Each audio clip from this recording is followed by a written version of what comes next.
All right. So last night I was on the Beer and Sports podcast with Josh Wingate. I do that every Monday night. And I already went off over there. The first 15 to 20 minutes was me going off. So I'll keep this one short and sweet.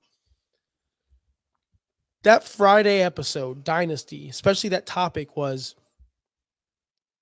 where will they land next season, not what they're doing currently this season. Now, I understand you guys think quarterback 15, 16, 17 is awesome, right? You guys think that's great. That's Baker right now. Baker's quarterback 15 right now. You guys think that's great. And he's this and he's that and he's amazing. He has a completion percentage lower than Justin Fields. He's made only by Mike Evans.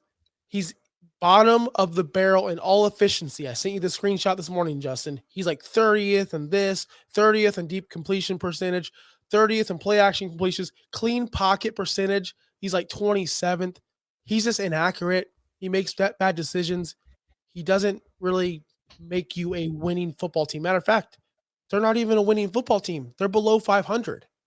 So the question was, is he playing good enough to get a starting role next season? And if he's on your dynasty team now, what should you do? What should you expect for the future? So we're projecting to the future. I brought up Carson Wentz today. I brought up Carson Wentz to you, Justin, to nobody else. His last starting role was actually Washington after he left Indy.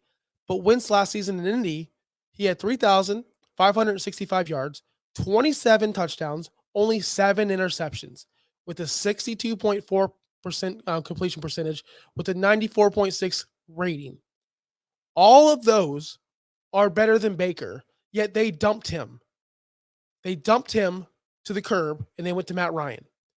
Baker this season, 2,934 yards, 62.6% passer rate, 20 touchdowns, 8 interceptions, and an 89.7 rating.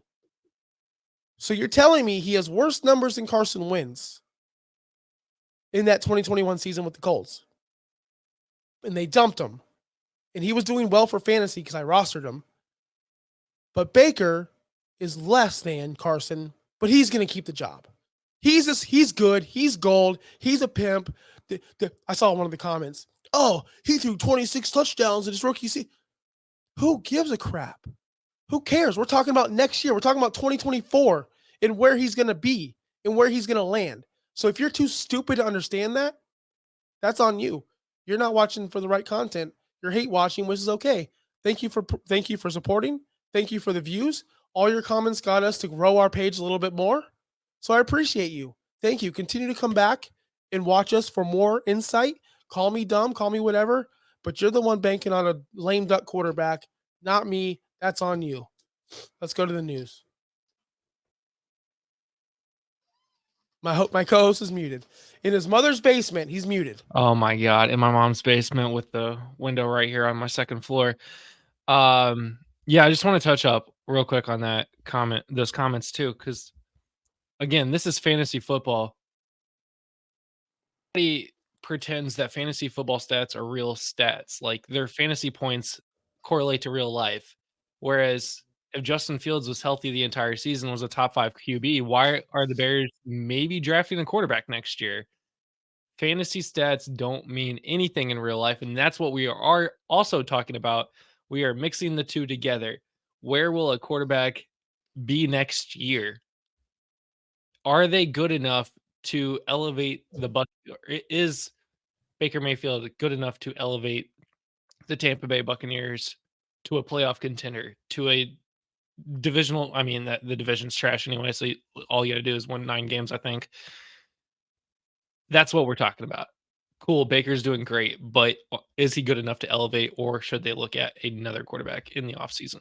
And great for him as quarterback 15. That's the sad part. Great for him as quarterback 15, which isn't even top 12, which shouldn't be starting on most casual leagues. Not everyone plays super flex. So he's not even a starter in the majority of leagues.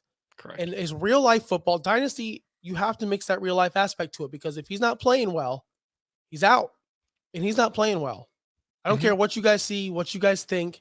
Sure, he's putting up fantasy points. That's fine. Fantasy points are a lot different, like Justin said, than real life NFL.